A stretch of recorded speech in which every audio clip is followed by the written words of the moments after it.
you doing? Happy Friday for everyone in Tassie, or the Southern Hemisphere. Happy Thursday evening for everyone else in the North.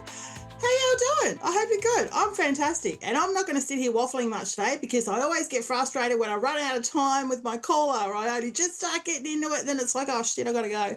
Anyway, I'm going to do a collective message for everyone, whether you're watching or listening now, or if you stumble across this on your news feed or whatever, you're meant to hear this message.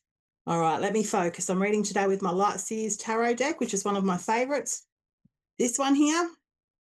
And it captures all the traditional meanings of the Rider-Waite while also having a modern twist on everything. And it looks at the light and shade of all aspects. So I really love this deck. It's great. Okay, here we go. Let's focus.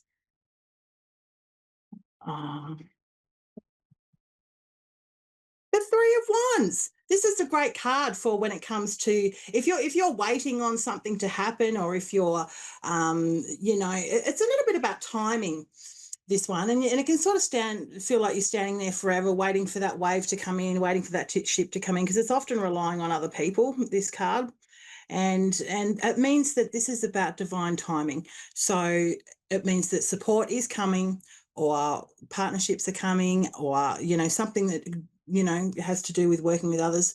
It's about being patient, waiting for that wave to come in, and it does come in. And then as you can see in the card, she's sort of gazing out, waiting for that moment, to just really jump on and start riding this situation, riding life, so to speak, with the waves. And she's just waiting for that timing to be right. So this could apply to things like, if you've got a creative project happening that involves others, or something in the workplace that you're waiting on, feedback on something. It's just about trusting that in divine timing that will happen. And I'll keep going because I can't see a caller as yet. So I'm going to pull the next card that came out next to it, and that'll actually provide a little bit more insight. And I pulled the Two of Pentacles last week, and I believe so anyway. Well, if it wasn't last week, it was the week before. But the Two of Pentacles is about multitasking and rolling along with things. And with this Three of Wands, it can often these two together would mean that you're juggling things, you're up and down with things at the moment. And once that Three of Wands moment comes in, that's where you're going to focus your priorities, and that's where you're going to realize, while it's great to multitask and we can all flow along with things, it's where you focus your energy as to what really manifests. And sometimes it's about prioritizing self-care too. This card, I often see that, if you're focused on too many things at once, it can sometimes feel just everything's overwhelming and getting on top of you. Whereas if you really hone in on that focus point, that's where things start to really come into an alignment. And here's the King of Pentacles. So this to me would say lots of people have got business decisions on their mind at the moment and accumulating towards success and abundance, which is everything that he's about.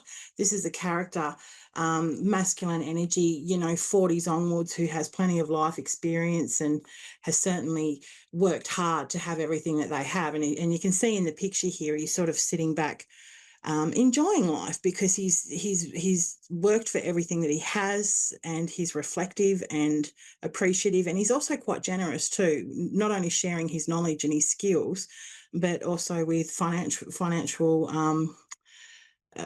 things too. So he's someone who'd be like a financial consultant, you could say. Now I do have a caller. Fantastic. This is I've got Amber on the phone at the moment. How are you, Amber? Thanks for jumping on. What can I do for you? Hi. I was just wanting to have a reading done, I guess. It's general, I guess.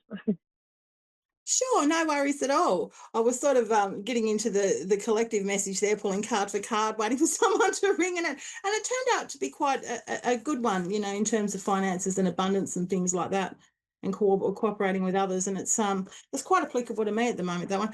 I just dropped a card, Amber. I'll be right with you. Sorry, honey. Okay, and these three cards could apply to you, so I'll put them aside, but I'll tell you what they mean in a second as well. All right, Amber, I'm focusing on my energy now on a general spread for you, where I'm going to ask the tarot what you need to know, okay? Because that can just unpack a whole heap of stuff. And if you have a question at any time, sweetheart, you just jump in and ask me. All right, Amber. Okay. Okay, all right. So I've got the Three of Swords, I've got the Seven of Cups, and I've also got the Lovers. All right. Now, this to me would signify a recent breakup or argument or fight with a loved one. It doesn't always have to be an intimate partner. It can mean, someone who you love. Okay. I mean, there's the Lovers there, and oh, sorry, there it is there. And with the Seven of Cups being here as well next to that, I mean, it is a very painful situation. The Three of Swords is never nice. It always acknowledges grieving, sadness, and that kind of energy you have when you break up, and a broken heart. And with the Seven of Cups here, this could mean that you're possibly really um, considering all options at the moment. Okay, Amber. And in the card, it shows the person looking at everything, considering all the things forward, sometimes getting too caught up overthinking stuff in the what ifs. Now, the three cards that flew out was as I was shuffling, as your name came up, Amber, was the Seven of Wands, the Four of Cups, and the Tower. And that to me, the Seven of Wands can sometimes mean as though you're feeling very attacked in a situation. So perhaps your values have been challenged in a relationship in particular. Um, or it can also mean people have jealousy issues as well. And with the position that she's in at the moment, she's right to sort of feel on the defensive because she's standing true to her values.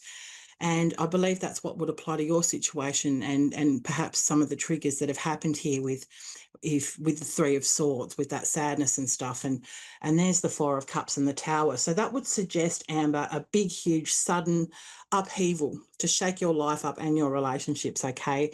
And in a way, what the Tower will do, is painful and difficult as what it is, it's a blessing in disguise, okay? Because this card here, the Four of Cups, will signify that you haven't been happy and that you're seeking more and you deserve more, okay?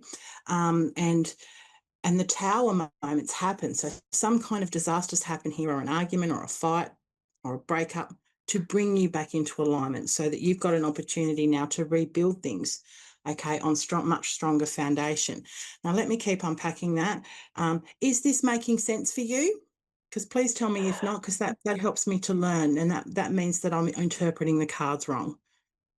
Right. Yeah, it sounds a little, yeah, it sounds familiar a bit. Yeah. Yeah, well, just jump in at any time, okay? Because I sort of read intuitively as well as what the traditional meanings of the deck is, and this helps me. When people tell me, "Oh, no, you're not right there," or "That's right," it means that my interpretation's on par. But what I'm picking up here, okay, so with all that's gone on in relationships and your values being challenged and needing more, and the disaster that's happened to bring you back on track, has been a real lesson and an opportunity for growth with you, because I've got the Temperance card here and I've got the Ace of Pentacles. Now, what this is going to bring you to, Amber, is a new beginning and a new opportunity, a new offer. Okay.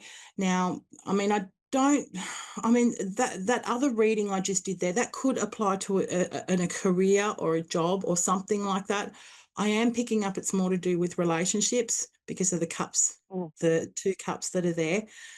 But you're meant to go through this, Amber, because I believe that this experience is going to bring you to a point of an alignment where you're really clear in your self-worth and what you want, what you deserve. And with the Temperance here, that's going to allow you to integrate these negative experiences that have happened for you, to turn them into a strength. And that's going to enable you to have a new beginning. Um, there's a Seven of Swords here, which means that you perhaps have some trust concerns on whether or not you can trust another person.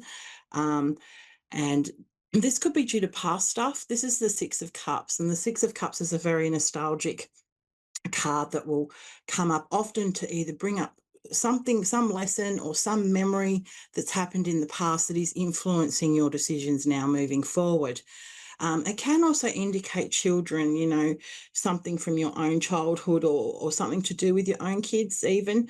So there's something from the past that you're not trusting. And with the devil here, you would have every right not to trust that, because the devil Right. is attractive and luring and tempting as what the devil can be. It's always your undoing. But the way I kind of see it is, the devil comes up in our life to test us, okay?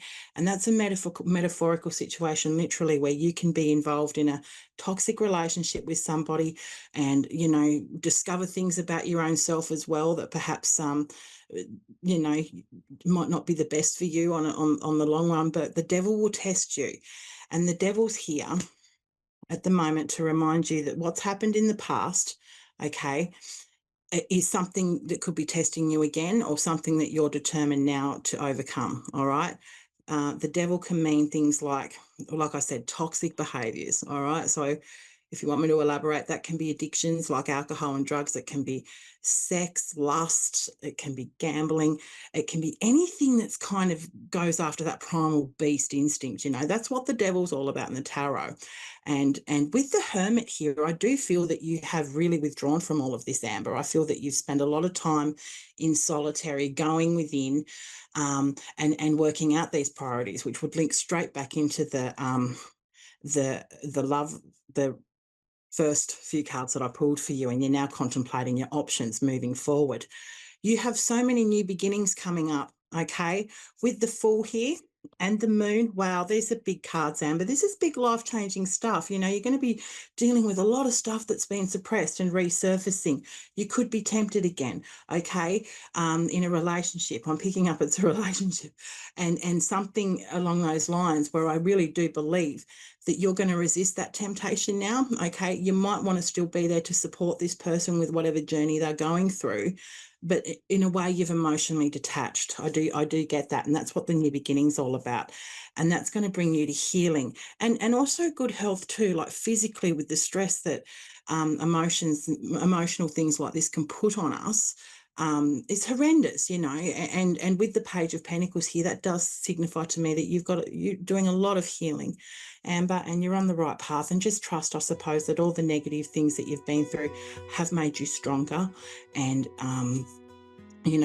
look at that. There's a beautiful one. That's the Nine of Pentacles. Great sign for finances, success, independence. Okay, I must get going, Amber. I'm sorry. I've just been given the prompt and I'm about to finish up. So thank you so much for calling in for Okay. that reading.